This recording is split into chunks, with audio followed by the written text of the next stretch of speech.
Hi everyone. In about 7 minutes, I want to hopefully clearly explain to you the inheritance process, how to maybe rightfully think about it if you are someone who is either planning on receiving an inheritance at some point in your life, or if you are a parent or a grandparent looking to effectively and efficiently pass down wealth to your heirs. So I sort of want to start from the parents or the grandparents' point of view and kind of clearly label who's who here. So there's two parties that you need to know about. There's the eligible designated beneficiaries and then the non-eligible designated beneficiaries.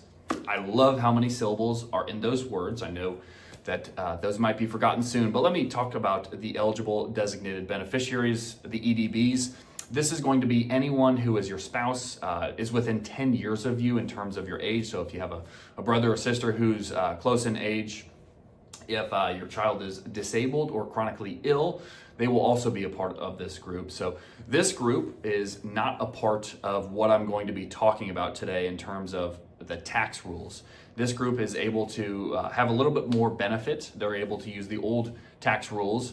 So be mindful of that as I discuss these things. So let's talk about taxes, because I know the most common topic that comes up whenever we talk about inheritances, sorry, it's hard to talk, besides values is going to be taxes, right? So we're here in Texas.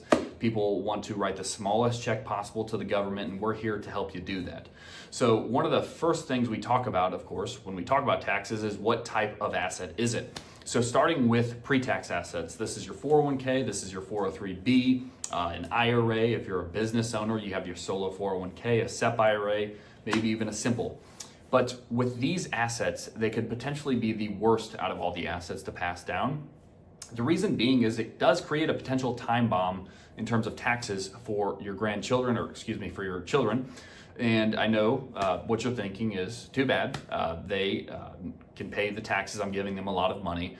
But the truth is, beyond what I just mentioned, with most people not wanting to pay a larger check than they need to the government, this can be a very difficult time for a child. There's a lot of new words being thrown at you by an estate attorney, by other lawyers. Hopefully no predators are involved here. A lot of people are saying a lot of stuff that you don't know, and you're sad. So that's not a great time for your children. So just being able to alleviate any headaches, be able to begin these conversations early on can go a long way here. So what I will say in terms of the pre-tax assets is that 10-year clock is very important. So what this means is this applies to the people who are not in that eligible designated beneficiary group. So if someone is not included in that, they are going to need to withdraw all of the assets out of these pre-tax accounts before that 10-year clock is up. They don't have to do it all at once. They can portion that out over a certain number of years, and they ideally should. And some of the problems come up, the tax time bomb I mentioned, is when they are in their highest earning years of their life. So generally speaking, it's not uncommon for a parent to die at 80 years old when their child is, 40, making a lot of money. They leave them a $3 million IRA, and now this child is tasked with removing all of those assets and adding that to their taxable income, and of course, potentially drawing them into higher tax brackets in the process. Now, there are a number of solutions to help with this, which I'll mention here in a second, but the important consideration to make is that the earlier you start this, the earlier you start thinking about this, typically the better. So the other asset I want to talk about, and this gets into the solution here, is the Roth IRA. So the Roth IRA is going to be your after-tax or your tax-free option. If you're not familiar with a Roth IRA, this is just simply an account that you are able to put after-tax dollars into, grows tax-free, comes out tax-free, so long as you've met requirements such as it's been open for 5 years and you're 59 and a half years old.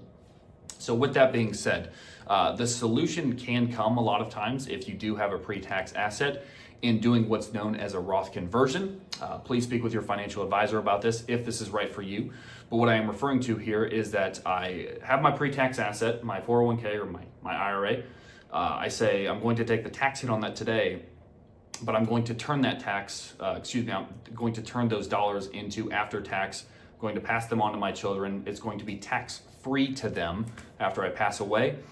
They will, of course, have to withdraw it within that 10-year period, but it will not add to their income in the same way that the IRA or the pre-tax asset did. Now, let's talk about the third asset that I want to talk about, and that is going to be a house. That's going to be a brokerage account.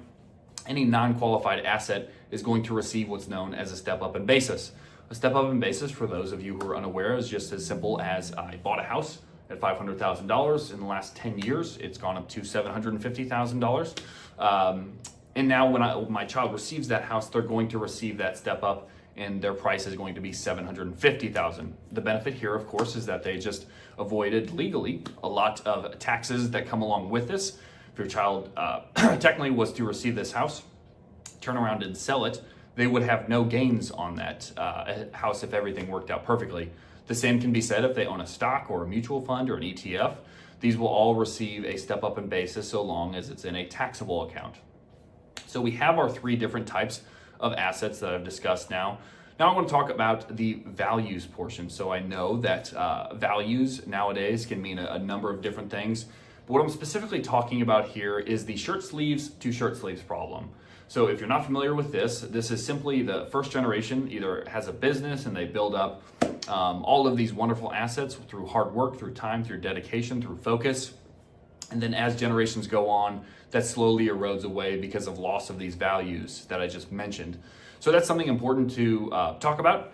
Now I know that I am young, and I know that you may be older than me, so I'm absolutely not trying to preach to you from a moral level or from a personality level. This is a financial channel. I'm a financial person. I'm a CFP, so far be it from me. But important conversations to have early on with your children in this.